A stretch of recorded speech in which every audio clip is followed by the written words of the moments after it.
চন্দ্রনাথ রথ, যিনি ছিলেন গাড়িতে। রথের গাড়িকে একটি 4 চাকার যান ও একটি মোটরসাইকেল অনুসরণ করছিল। 4 চাকার গাড়িটি রথের সামনে গিয়ে গতি কমাতে বাধ্য করে। চন্দ্রনাথের গাড়ি থামতেই মোটরসাইকেল থেকে নেমে আসে দুর্বৃত্তরা। এরপরে পরপর 5 রাউন্ড গুলি ছোড়ে। গুলিবিদ্ধ হয়ে গাড়িতে লুটিয়ে পড়েন চন্দ্রনাথ। রাতের অন্ধকার, ফাঁকা রাস্তা, আর তারপর হঠাৎই সিনেমার মতো হামলা। পশ্চিমবঙ্গের ভবানীপুর ও নন্দীগ্রাম আসন থেকে জয়ী বিজেপি বিধায়ক শুভেন্দু অধিকারীর ব্যক্তিগত সহকারী চন্দ্রনাথ রথকে গুলি করে ফিল্ম স্টাইলে এভাবেই হত্যা করেছে দুর্বৃত্তরা। 6 মে রাতে উত্তর 24 পরগনার মধ্যমগ্রামের দোহারিয়া এলাকায় তার গাড়িকে লক্ষ্য করে গুলি চালানো হয়।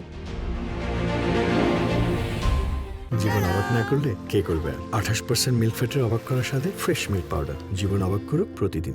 জানা যায় মোটরসাইকেলে করে এসে কয়েকজন দুর্বৃত্ত গুলি করে পালিয়ে যায়। চন্দ্রনাথের পাশাপাশি গুরুতর জখম হয়েছেন গাড়ি চালক এবং আরও একজন সহযোগী। অভিযোগ উঠেছে দুর্বৃত্তরা চন্দ্রনাথের মাথায় গুলি করে। ওই অবস্থায় প্রায় 1 কিলোমিটার গাড়ি চালিয়ে চালক তাকে নিয়ে যান মধ্যমগ্রামের বিভা সিটি মাল্টি স্পেশালিটি হাসপাতালে। সেখানে তাকে মৃত বলে ঘোষণা করা হয়।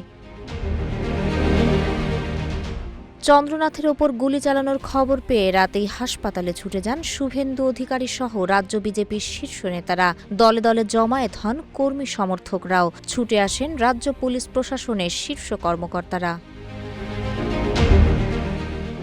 অন্তত 10টি গুলি রথের শরীরে লাগে। গুলি তার বুক, পেট ও মাথায় আঘাত করে। প্রত্যক্ষদর্শীরা পুলিশকে জানিয়েছেন, হামলায় ব্যবহৃত মোটরসাইকেলটিতে কোনো নম্বর প্লেট ছিল না, যা পূর্ব পরিকল্পিত হামলার সন্দেহ আরও জোরালো করেছে।